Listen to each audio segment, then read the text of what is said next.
All right, welcome back to the broadcast. Thank you so much for staying with us. It's time for our discussion of the night. In the studio, I am joined by Kaikai Naipamei, who is the chairperson of the Youth Caucus of Kenya, a youth society that focuses on amplifying youth potentials in all sectors of life.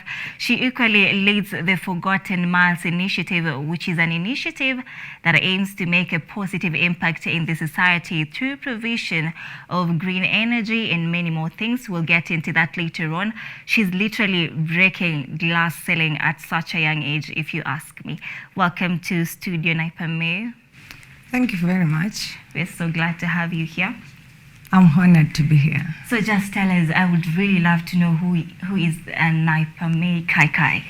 I'm an economist by profession from the University of Nairobi. Yeah. I graduated 2021. And I'm a young girl from a small village in Transmara, Narok County. And I'm passionate about youth economic empowerment and women economic empowerment as well. And as you said, at the Youth Caucus of Kenya, we focus on empowering youth economically. Yeah. And recently we had a partnership with an international company that deals with green energy production. And we are trying to help our country achieve the SDG goals, which is everyone to have access to electrification, health, and clean water and sanitation. All right, Naipamei, just allow me to hit the nail on the head before we get deep down into Youth Caucus of the Kenyan chapter. So I understand that you were one of the vocal youth in the front row during Azimio campaigns. So how has it been since the arrival to government for you as a youth leader now? Yeah, you know, I appreciate the fact that the ODM party and the Azimio team gave me an opportunity to learn about presidential campaign. Yeah. And I got an opportunity to travel across the country, interact with people, met with them, spoke with them a language that they understood. And on a level that is not just out of social media, I used to ask them personal questions of like, what do you really want? Apart from you getting the 300 shillings, apart from you singing a politician name, what do you want? And the response is always like, life is really hard down here. Things are not moving forward. And me being an economist, I was collecting data because I have a bachelor degree in economics and statistics. So I'm a statistician and an economist. So, and I've always desired to help people. But I felt like being in the political space is where the final decision I made will make the change. But when we were going through the country last year, I realized that in politics, you don't really care about those people down there. You care about your space in the media. You just care about everything for the camera. You don't really care about what people are going through. So that's why I took my foot back and I'm like, I'm an economist. I understand what people are going through because I collected real data. So I'm not being told by someone that, you know, Kaikai, this is happening and this. No, I know that is happening. I know that there are people who take meal once after 3 days. I know that there are people who drink dirty water from Kajiado County, Samburu County, northeastern part, Turkana, and Rift Valley. And I felt that it's the right time that we do things that impact people directly. And most of the things we do is out of camera. You might not have seen it because we are impacting lives not for social media, not for recognition by people to say you've done this and this, but to make every human being have a better life. Live a life of happiness. Because people in the villages don't actually differentiate what is pain and what is happiness. Right. Because they have internalized pain. Pain is part of them. Suffering is part of them. It's not worth it. We are in the 21st century. Everyone should at least have the bare minimum of their life, which is basic needs. All right. Now, just tell us more about these Youth Caucus of Kenya. When did you form this particular movement, and what does it really entail in depth? Yeah, so the Youth Caucus of Kenya, we formed it February 2021, and then there was a lot of politics. So because, as I said earlier, for me, impacting people is very personal. I got it from both my parents, and it has always been my desire and my highest level of fulfillment in life is making sure that you impact people. So when I got into politics, I was like, I don't want to have conflict with anyone who supports the idea. So we put it on a hold, and like we will run it after we're done with the national election. So the national election were over, and then I got back to work because, you know, this is not just impacting life. It's something that I think I'll live the rest of my life doing. It's a part of me. So I went back to it, and now we are like, where do we start from?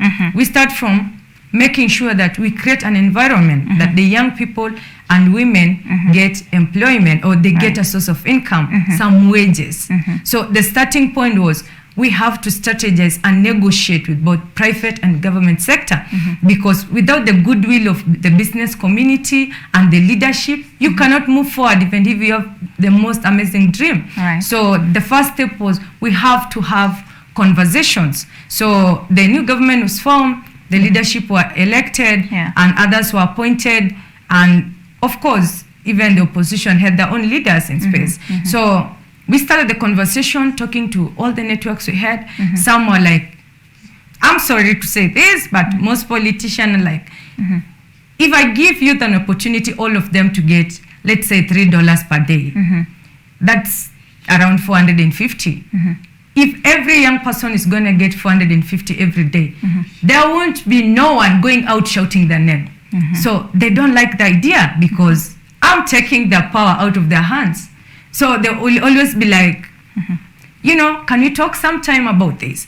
But I'm like, this village is in your constituent. This village is in your county. Your people are still suffering with jiggers in the 21st century. You gotta have to do something. But they'll always be like, you know, we can talk this conversation someday. So what I'm trying to say is that in the political space, politicians have power when people are poor. Okay. And that is their joy, because when I'm poor, I'll sing their name to get some coins at the end of the day. Right. So in Kenya right now, do you feel, or do you think the youth are benefiting maybe in terms of job opportunities or position in leadership in the country at the moment? So on matters of job creation or opportunities, we know, like, since 2013, there have been a sharp decline of employability in the country. And then COVID-19 came, COVID-19 came, and it hit every government so hard. And when we just thought that we're getting out of it, there's war.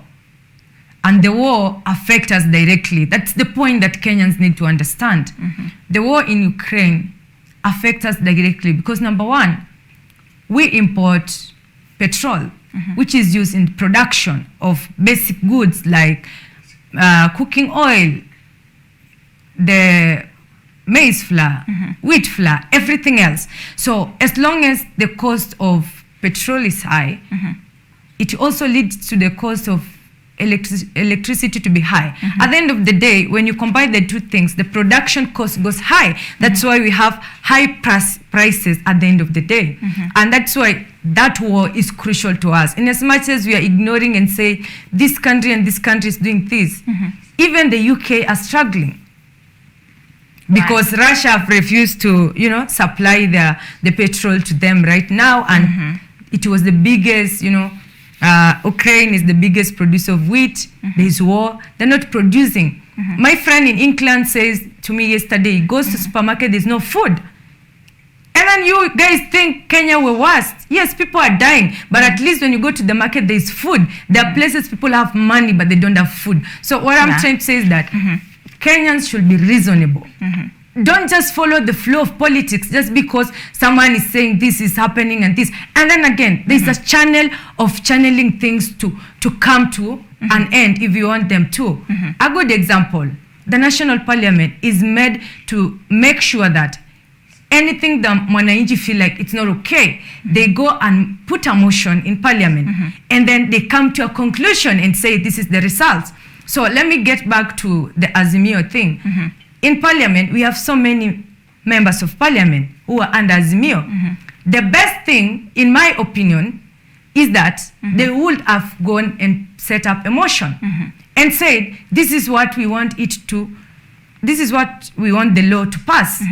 And then after they have decided that, it becomes a law that in any circumstances in the country, the price of wheat or the price of sugar can never go beyond this. But going around the country and talking without putting the paper down is bluffing to the poor Kenyans who are dying every day. All right. We will get back to that later on. So maybe let's just focus right at the moment on this youth caucus.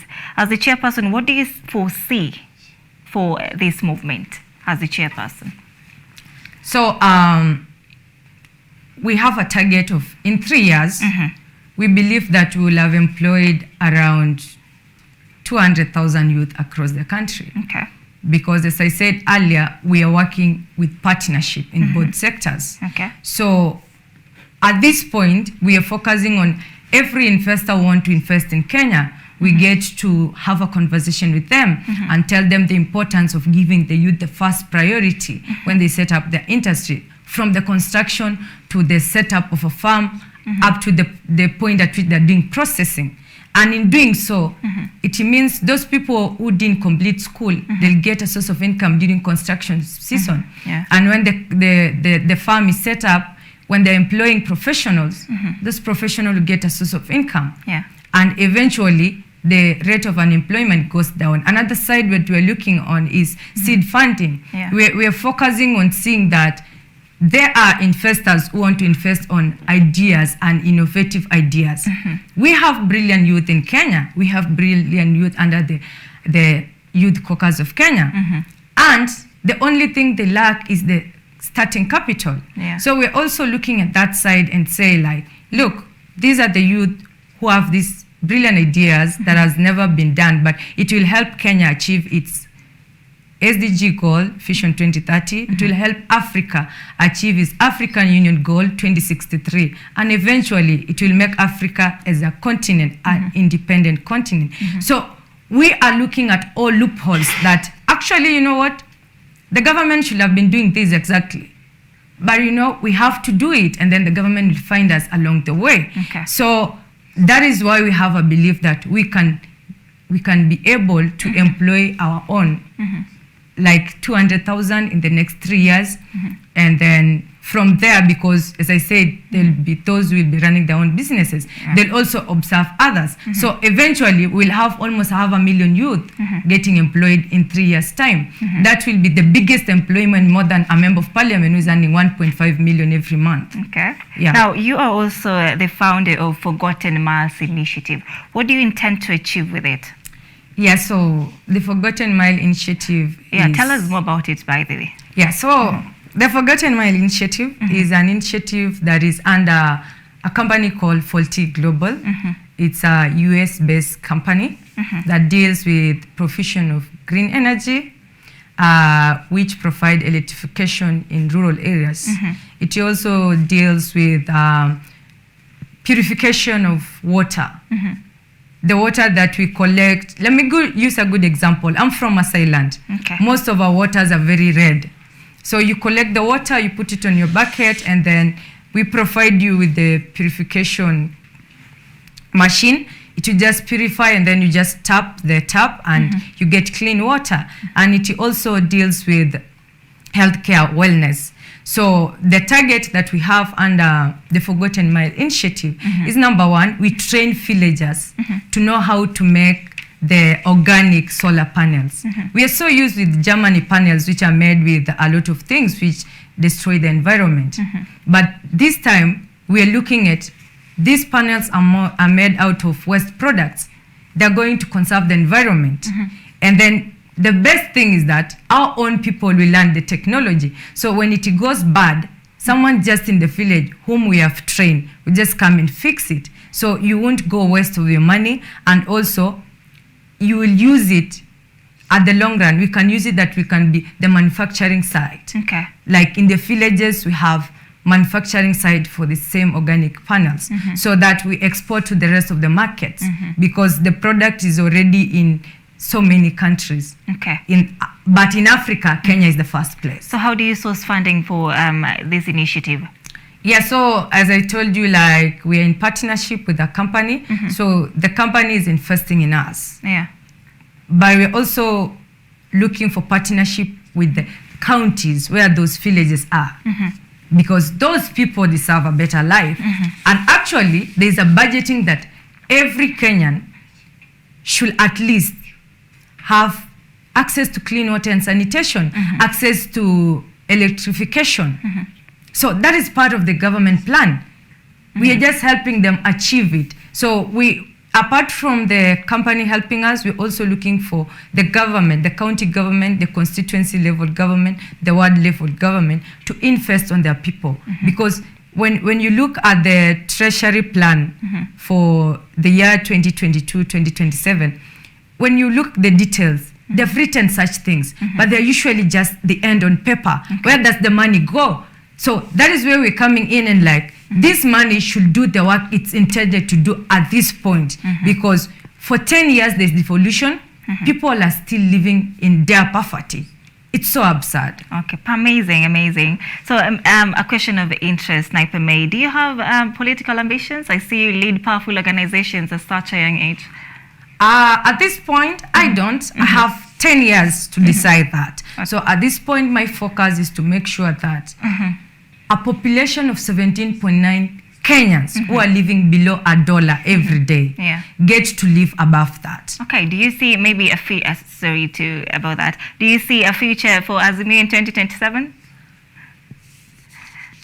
From Naipamei Kaikai's point of view. My point of view is that, let me just speak my mind. At this point, I don't feel like anyone should be politicking at any point. Because I'm a sad human being seated here. I've seen people in my own community dying out of anger. There's no food, there's no water. And I feel so much disappointed that someone used those emotions for you to move into politics. If we all love Kenyans, we would have sat down and say, people are dying, it's shameful, it's 2023. We should come up with a long-term strategy and a short-term strategy that we stop this, and that after this season, we are getting the rains. People will get to plant enough food. In the Bible, when Joseph was sent down there, and there was this dream to Pharaoh, God said, 7 years I'll give you plenty, and 7 years I'll take you away. People in Egypt never died because they had a plan, which God gave to Joseph. So I feel like we should never get to a point of saying, because we depend on natural calamities, people in Kajiado, Samburu, Turkana, Northeastern will die because there's no rain. Rather, this is the time we should be pulling our thoughts together, our minds and our resources. And another thing is that if you feel that you're so concerned about the situation in Kenya, the people who are leading these motions are multi-billionaires. Let me pose you one economic challenge. If you own 1 billion Kenya shillings, your net worth is 20 billion Kenya shillings. I'm asking you as a politician or as a leader, your net worth is over 1 billion Kenya shilling. Just loan those villages and those people that are coming every day and falling victims of the emotions of, it's the government doing this, that's why you have a bad life. Invest in them. Invest in agribusiness. It's a rainy season. Go to these villages that you have followers. Help them get the money to plow land, to plant crops that takes 3 months to 6 months. And then after they get it, help them get access to markets, and then they give you back your money. If you do that, we'll have the best Kenya ever. No one will ever be like crying that I don't have food. That's just one challenge. All that time that people are using, for example, Azimio, they use a lot of time, a lot of resources, almost 300 million a day, using planes, planning, and paying people who come there. All that money they will have pulled together and invested on a project that will help Kenyans after 6 months. Because a After we have talked, what else? The situation is still the same. Yeah, right. It doesn't change. Now, as we wind up, Naipamei, what would you say to your fellow youth watching you at home right now? My advice to every youth and every young person in that matter is that God created each and everyone differently with a purpose. Don't let someone else's purpose be yours. Don't forget that you are created for a reason. And on that matter, wake up every morning, pray God, and work hard. Because to be honest, politicians have no interest about you as an individual. You might die. Baby Pendo died 2017. Have you ever seen anyone going to anniversary and talk to their parents? That is a question I pose to all of you. Think about a better Kenya. Do not let politics get into your head and hating. Just focus and pray God, and everything will be fine. But again, the government and the opposition, it's high time you focus about investing on people and stop investing on emotions. Right. That is Naipamei Kaikai, the chairperson, Youth Caucus of Kenya, and the founder of Forgotten Miles Initiative.